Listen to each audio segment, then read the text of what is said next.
Hello everyone, welcome to the dynamic govt exam coaching YouTube channel. Friends, ఈరోజు August 16 నాటి ముఖ్యమైన current affairs చూద్దాం ఒకసారి. ఫస్ట్ క్వశ్చన్, 2024లో స్కై ట్రాక్స్ అత్యుత్తమ గ్లోబల్ ఎయిర్లైన్స్ జాబితాలో ఏ ఎయిర్లైన్స్ మొదటి స్థానంలో నిలిచింది? చూడండి, ఇది ఎయిర్లైన్స్ అండి, ఎయిర్పోర్ట్లో వేరు, ఎయిర్లైన్స్లో వేరు. ఓకే, ఆన్సర్ వచ్చేసి option B, Qatar Airways. Important point చూద్దాం. ప్రపంచంలో టాప్ 3 ఎయిర్లైన్స్ ఒకసారి చూద్దామండి. First place Qatar Airways, second Singapore Airlines, third Emirates Airlines. అయితే ఇండియాలో చూసుకుంటే ఇండియాలో విస్తారా ఎయిర్వేస్ ఫస్ట్ ప్లేస్లో ఉంది. అయితే ఇది ప్రపంచవ్యాప్తంగా 16వ స్థానంలో ఉంది. నెక్స్ట్ క్వశ్చన్, వచ్చే నెలలో ప్రధాని పదవి నుంచి ఎవరు దిగిపోతున్నట్లు ప్రకటించారు? Answer option D, Fumio Kishida. ఈయన జపాన్ యొక్క ప్రధానమంత్రి. ఇంపార్టెంట్ పాయింట్ చూడండి, జపాన్ ప్రస్తుత ప్రధానమంత్రి అయిన ఫూమియో కిషిడా వచ్చే నెలలో ఈ పదవి నుంచి దిగనున్నట్టు తెలిపారు. ఎందుకంటే కొత్త తరం వారిని ప్రోత్సహించాలన్న కోణంతో సెప్టెంబర్లో జరగనున్న అధ్యక్ష ఎన్నికల్లో బరిలోకి దిగడం లేదని జపాన్ ప్రధానమంత్రి ఫూమియో కిషిడా ఈ సంచలన ప్రకటన అనేది చేయడం జరిగింది. జపాన్ యొక్క రాజధాని Tokyo, currency yen. Next question, ఇటీవల బాలిక విద్యార్థులకు శానిటరీ నాప్కిన్లు కొనుగోలు చేసేందుకు నగదును అందించిన మొదటి రాష్ట్రం ఏది? Answer option A, Madhya Pradesh. అయితే అంతకుముందు 2021 అక్టోబర్లో స్వేచ్ఛ ప్రోగ్రాంలో భాగంగా ఫ్రీ నాప్కిన్లను ఆంధ్రప్రదేశ్లో ఇవ్వడం అనేది ప్రారంభించడం జరిగింది. ప్రతి నెల 10 చొప్పున సంవత్సరానికి 120 నాప్కిన్లు ఇవ్వనున్నట్లు అంతకుముందే ప్రకటించడం జరిగింది. అయితే దీని గురించి ఇంపార్టెంట్ పాయింట్ చూడండి, ఇక్కడ మధ్యప్రదేశ్ రాష్ట్రం అనేది నగదు రూపంలో ఇచ్చిందండి. ప్రతి సంవత్సరం ఈ నాప్కిన్ కొనుగోలుకు 300 రూపాయలు ఈ మధ్యప్రదేశ్ ప్రభుత్వం అనేది ఇవ్వడం జరుగుతుంది. అయితే ఆంధ్రప్రదేశ్ ప్రభుత్వం ప్రతి నెల 10 నాప్కిన్లు చొప్పున సంవత్సరానికి 120 నాప్కిన్లు ఇవ్వడం అనేది జరిగింది. ఆ ప్రోగ్రాం పేరు స్వేచ్ఛ ప్రోగ్రాం. అయితే ఈ మధ్యప్రదేశ్లో 7వ తరగతి విద్యార్థుల నుండి ఇంటర్ విద్యార్థినుల వరకు ప్రభుత్వం అనేది ఇవ్వడం జరుగుతుంది. అయితే మధ్యప్రదేశ్ యొక్క ముఖ్యమంత్రి doctor Mohan Yadav, governor Mangubhai C Patel. అయితే మధ్యప్రదేశ్ యొక్క రాజధాని ఏమిటయ్యా అంటే భోపాల్, మధ్యప్రదేశ్ యొక్క రాజధాని. భోపాల్లో 1984 డిసెంబర్ చూడండి, ఈథైల్ ఐసో సైనైడ్ లీక్ అవ్వడం వల్ల దాదాపుగా 3700 మంది ఇక్కడ చనిపోవడం అనేది జరిగిందండి ఈ భోపాల్లో.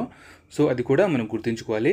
భోపాల్ గ్యాస్ సంఘటన, ఈథైల్ ఐసోసైనైడ్ గ్యాస్, 1984. ఈ 3 క్వశ్చన్లు వెరీ ఇంపార్టెంట్. దాని తర్వాత ఈ మధ్యప్రదేశ్లో ఈ వేద గడియారం అనేది స్థాపించడం అనేది జరిగింది. దీన్ని ఎక్కడ స్థాపించారయ్యా అంటే ఉజ్జయినిలో దీనిని స్థాపించడం జరిగింది. ఎక్కడండి? ఉజ్జయినిలో దీనిని స్థాపించడం జరిగింది. నెక్స్ట్ క్వశ్చన్, నైతిక ఉల్లంఘనలకు పాల్పడ్డారనే అభియోగాలపై ఏ దేశ ప్రధానమంత్రి సెట్టా థావిసిన్ను రాజ్యాంగ న్యాయస్థానం పదవి నుంచి తొలగించింది? ఒక న్యాయస్థానం ప్రధానమంత్రిని తొలగించడం జరిగిందండి. ఆ దేశం పేరు వచ్చేసి ఆప్షన్ డి, థాయిలాండ్. థాయిలాండ్ న్యాయస్థానం నైతిక ఉల్లంఘనలు పాల్పడ్డారని ప్రధానమంత్రిని తొలగించడం జరిగింది.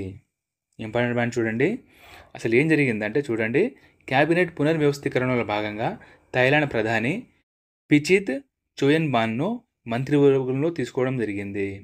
అయితే ఈ పిచిత్ చోయన్బాన్ 2008లో ఒక కేసుకు సంబంధించి న్యాయమూర్తికి లంచం ఇవ్వడానికి ప్రయత్నించిన కేసులో 6 నెలల పాటు జైలు శిక్ష అనుభవించారు. ఇతనిపై తీవ్ర విమర్శలు రావడంతో ఆయనను పదవి నుంచి తొలగించారు. కానీ పిచిత్ యొక్క గతం గురించి తెలిసినప్పటికీ ఆయనను క్యాబినెట్లోకి ప్రధాని తీసుకున్నారని, ఇది నైతిక ఉల్లంఘనలకు పాల్పడమేనని కోర్టు అనేది తీర్పు ఇవ్వడం జరిగింది.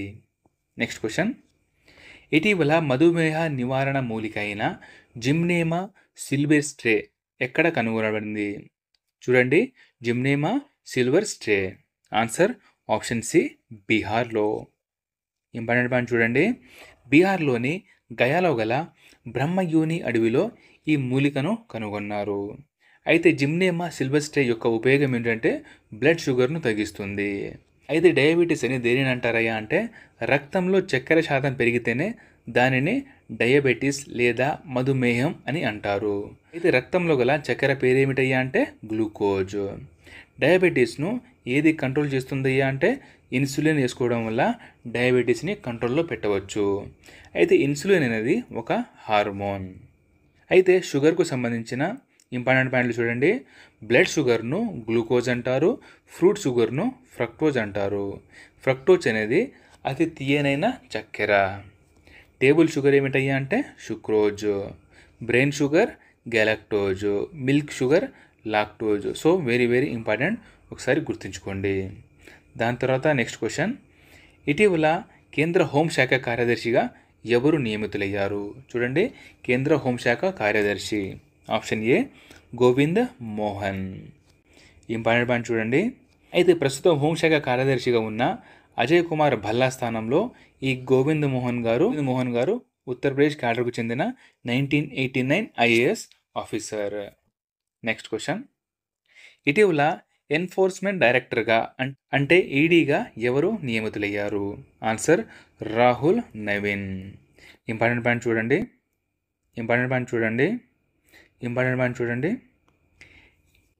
చూడండి. ప్రస్తుతం ఈడీ డైరెక్టర్ అయిన సంజయ్ కుమార్ మిశ్రా స్థానంలో ఈ రాహుల్ నవీన్ గారిని ఈడీగా నియమించడం అనేది జరిగింది. ప్రస్తుతం ఈడీ తాత్కాలిక డైరెక్టర్గా రాహుల్ నవీన్ గారు ఉన్నారు. అయితే ఈయన పర్మనెంట్ ఈడీగా కాబోతున్నారు. అయితే ఈయన 2 సంవత్సరాల పాటు ఈ ఈడీ డైరెక్టర్గా పనిచేస్తారు.